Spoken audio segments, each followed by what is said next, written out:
Yeah, g'day. In my previous Airsoft versus Paintball video, I mentioned how I enjoy both Airsoft and Paintball, and how I think that both of them are equally valid and fun, and that they have a lot in common. This leads to 3 questions. Do I have a preference between Airsoft and Paintball? Why do I have that preference? And why should you care what I think? The first 2 questions I will deal with in a few minutes. The last one, how the hell should I know? I'm not you. Perhaps you don't care at all. Perhaps you're doing a thesis on the mental processes of strange Kiwi blokes who've never grown up. Who knows? First of all, preference.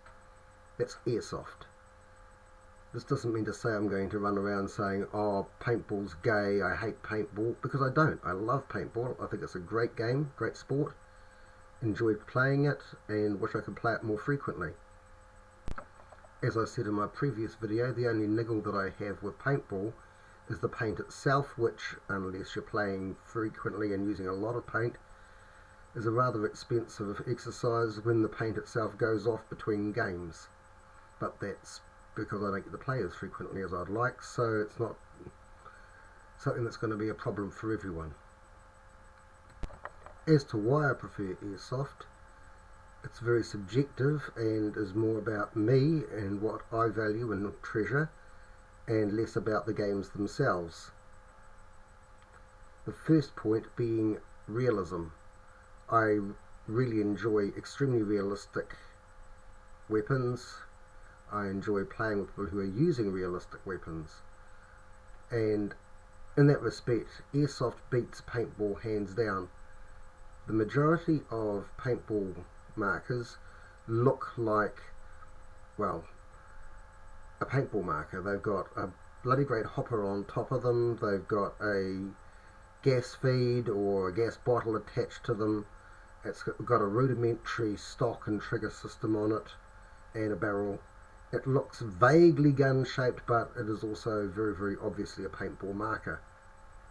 Admittedly, there are some very realistic-looking Airsoft paintball markers out there, especially the Milsim ones, and BT and a few others make realistic-looking paintball markers, but for the most part, they're nothing compared to the available Airsoft markers.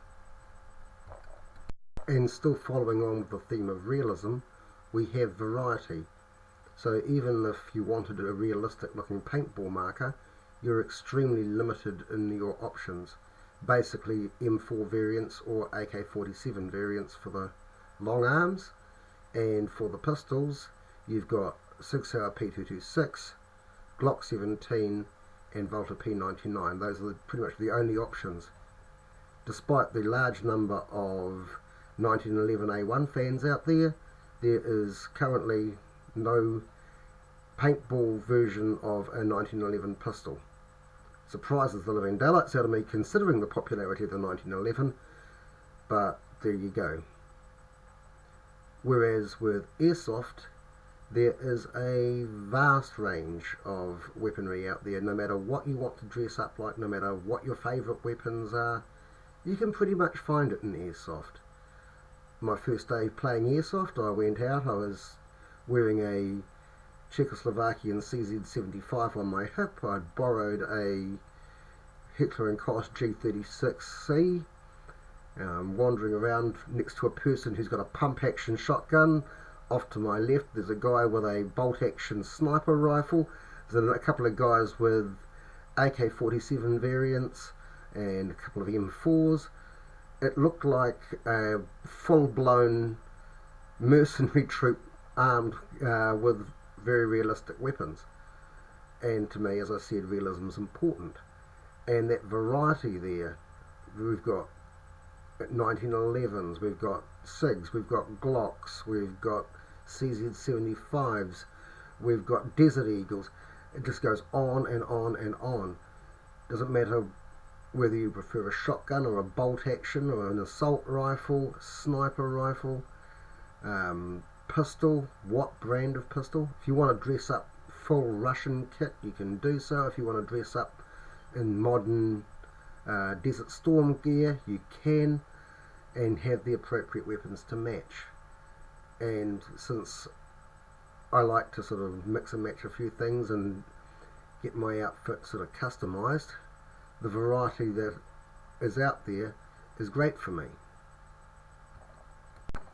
And finally, price. While the sky's the limit for both sports and you can get some insanely expensive kit for both paintball or airsoft, on the whole, airsoft's cheaper to buy a basic entry-level weapon. Well, for a start, you could always just go out and buy a Springer, and as it's often said in our club, never underestimate the humble Springer.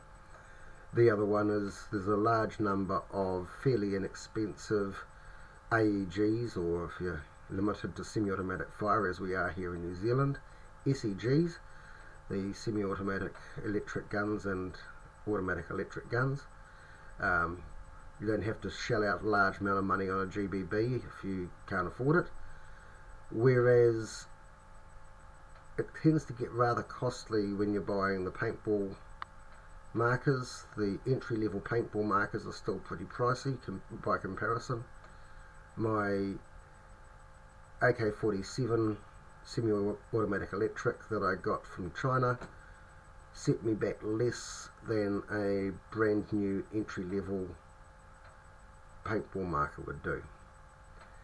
And it's also got the advantage for me, with my preferences, of being extremely realistic compared to an entry-level paintball marker. In order to buy a comparable Milsim quality paintball AK-47, I'd be looking at thousands, not hundreds. So there you go, neither's actually objectively better than the other. Airsoft just appeals to my preferences for a variety of extremely realistic looking and affordable weapons.